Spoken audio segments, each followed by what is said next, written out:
জুলাই সনদ আমাদের জন্য আরেকটি মাইল ফলক।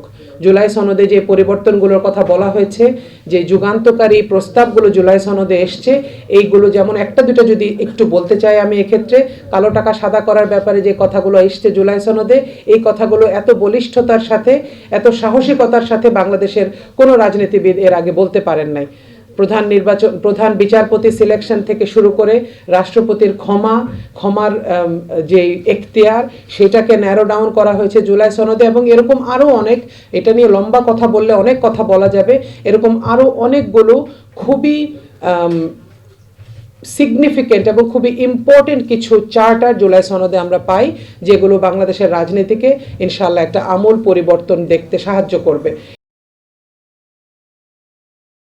তরুণ প্রাণ, বিপ্লবী প্রাণ, তারা এমনভাবে পরিস্থিতিটা তৈরি করে দেয় যে পরিস্থিতির কারণে সেই দেশে যোগ্য নেতৃত্ব তৈরি হওয়াটা অনেকটা অবধারিত হয়ে যায়।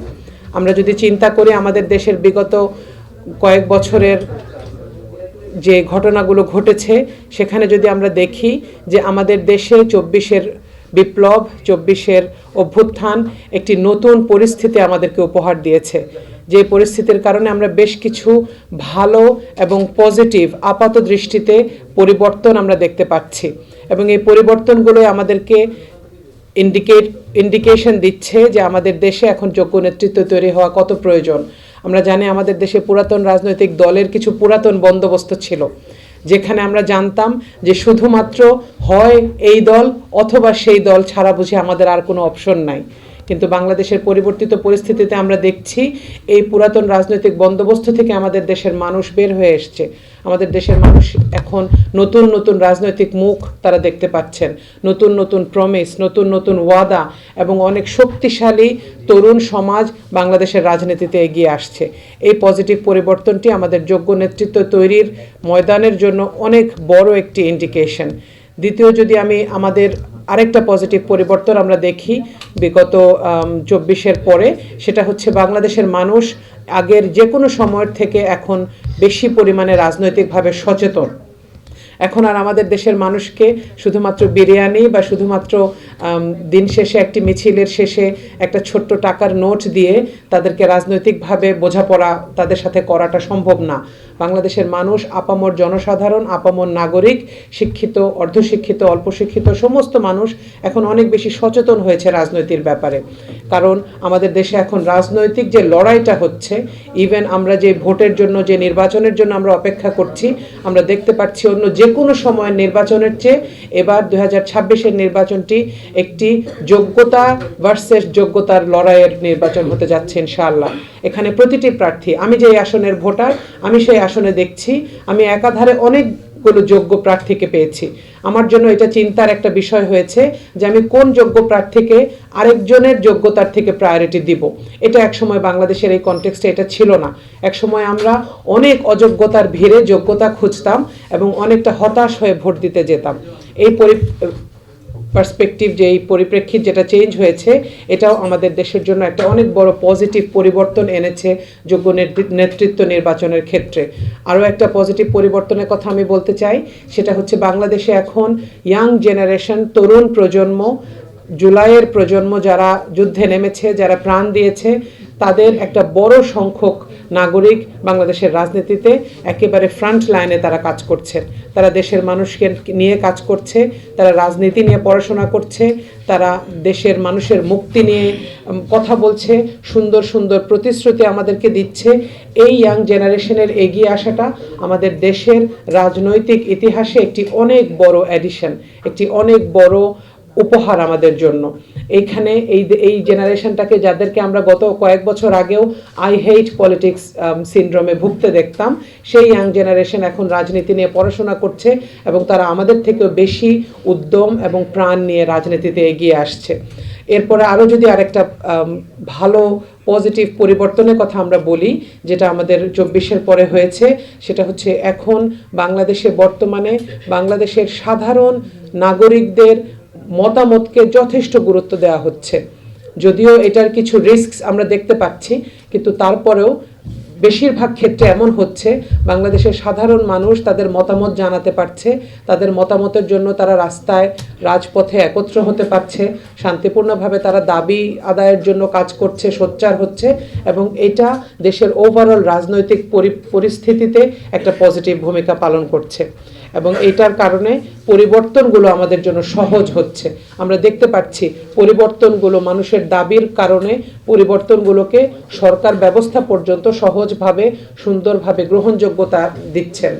এবং আরেকটা যেটা আমরা দেখি যে আমাদের এই পরিবর্তিত পরিস্থিতিতে সুন্দর আরেকটি রাজনৈতিক শৃঙ্খলা আমরা দেখছি যে পুরাতন রাজনৈতিক দলগুলো, বাংলাদেশের সবচাইতে প্রাচীন যে রাজনৈতিক দলগুলো, তারাও পরিবর্তনকে তাদের একটি অন্যতম চরিত্রে পরিণত করেছেন। আমরা দেখেছি 300 ফিটের প্রোগ্রামের, বিশাল বড় একটা প্রোগ্রামের পরে 300 ফিটকে পরিষ্কার করা হচ্ছে, 300 ফিটে গাছ লাগানো হচ্ছে।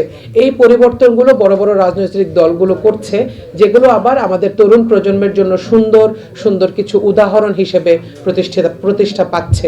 তো এই ব্যাপারগুলো এই জন্য বললাম যে এই পরিবর্তনগুলো যে দেশে হচ্ছে, এই সচেতনতাগুলো যে দেশে মানুষের মধ্যে বাড়ছে, এই ব্যাপারে কথাবার্তা, রাজনৈতিক আলাপ আচারিতা, রাজনৈতিক সংলাপ যেখানে বাড়ছে, সেই দেশে যোগ্য নেতৃত্ব এখন অপরিহার্য হয়ে পড়েছে। আমরা আসলেও এই দেশে এখন এই পরিবর্তনগুলোকে মাথায় রেখে আমরা ইনশাআল্লাহ আমাদের যোগ্য নেতৃত্ব নির্বাচনের জন্য এগিয়ে যাব। আমরা খুব অধীর আগ্রহে অপেক্ষা করছি যে নির্বাচন আমাদের আসছে, সেই নির্বাচনে আমরা খুব সুন্দরভাবে আমাদের প্রত্যেকের যার যার এলাকার পছন্দের যোগ্য নেতৃত্ব নির্বাচন করতে পারবো। আমরা জানি জুলাই সনদ আমাদের জন্য আরেকটি মাইল ফলক। জুলাই সনদে যে পরিবর্তনগুলোর কথা বলা হয়েছে, যে যুগান্তকারী প্রস্তাবগুলো জুলাই সনদে এসছে, এইগুলো যেমন একটা দুটো যদি একটু বলতে চাই আমি, এক্ষেত্রে কালো টাকা সাদা করার ব্যাপারে যে কথাগুলো এসছে জুলাই সনদে, এই কথাগুলো এত বলিষ্ঠতার সাথে, এত সাহসিকতার সাথে বাংলাদেশের কোনো রাজনীতিবিদ এর আগে বলতে পারেন নাই। প্রধান বিচারপতি সিলেকশন থেকে শুরু করে রাষ্ট্রপতির ক্ষমার যে এখতিয়ার, সেটাকে ন্যারো ডাউন করা হয়েছে জুলাই সনদে। এবং এরকম আরও অনেক, এটা নিয়ে লম্বা কথা বললে অনেক কথা বলা যাবে, এরকম আরও অনেকগুলো খুবই সিগনিফিকেন্ট এবং খুবই ইম্পর্টেন্ট কিছু চার্টার জুলাই সনদে আমরা পাই, যেগুলো বাংলাদেশের রাজনীতিকে ইনশাআল্লাহ একটা আমূল পরিবর্তন দেখতে সাহায্য করবে।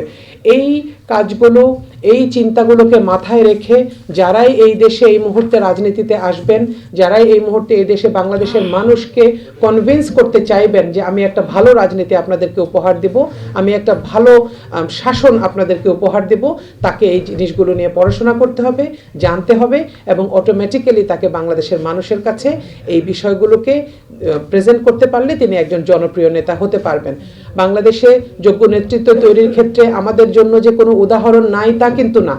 বাংলাদেশের রাজনীতিতে, বাংলাদেশের ইতিহাসের দিকে যদি আমরা তাকাই, এই পাক ভারত উপমহাদেশের রাজনীতিবিদকে, বিখ্যাত রাজনীতিবিদদের ইতিহাসের দিকে যদি আমরা তাকাই, আমাদের সামনে সুন্দর সুন্দর কিছু উদাহরণ আছে, যেটা বাংলাদেশের উদীয়মান রাজনীতিবিদরা যাদের আদর্শ অনুসরণ করতে পারেন।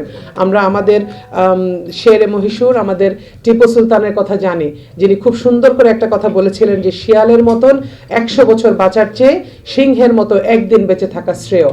আমরা জানি আমাদের প্রাণপ্রিয় শরীফ ওসমান হাদি এই কথাটা প্রায়ই বলতেন, এবং উনি বলতেন যে আমরা আমাদের হকের কথা, ইনসাফের কথা এত শক্তিশালীভাবে বলতে হবে যে এর কারণে যদি আমাদের জীবনও বিপন্ন হয় তাহলে আমরা মরে যাব, কিন্তু আমরা এই কথাটা বলে যাব। এই যে আমাদের যে ঐতিহাসিকভাবে আমরা যাদেরকে ভালোবাসি, যাদের দেখানো পথে আমরা রাজনীতি শিখেছি, যাদের দেখানো পথে আমরা নিজের মজবুত মতামতকে প্রকাশ করার স্বাধীনতার ব্যাপারে সচেতন হয়েছি, তাদের ব্যাপারগুলো আমরা ভুলে গেলে চলবে না। আমরা জানি নবাব স্যার সলিমুল্লাহ, যাকে এই ঢাকা শহরের প্রাণ পুরুষ বলা হয়, তার অবদান, তার শিক্ষাক্ষেত্রে এবং সত্যিকারভাবে একটি শহরকে উন্নত করার জন্য যেই জায়গায় স্যার সলিমুল্লাহ কাজ করেছেন, সেগুলো আমাদের দেশের তরুণ প্রজন্মের জন্য উদাহরণ হতে পারে। আমি মৌলানা ভাসানের একটি কথা বলতে চাই। উনি বলেছিলেন, আমি হাড়ে হাড়ে রাজনীতিবিদ হতে চাই, আমি বিপ্লবের মন্ত্রে উদ্দীপিত হয়ে আন্দোলন চালাইয়া যাইতে চাই। এবং হাবিলদার রজব আলীর কথা আমরা জানি, হাজী শরীয়তুল্লাহর কথা আমরা জানি।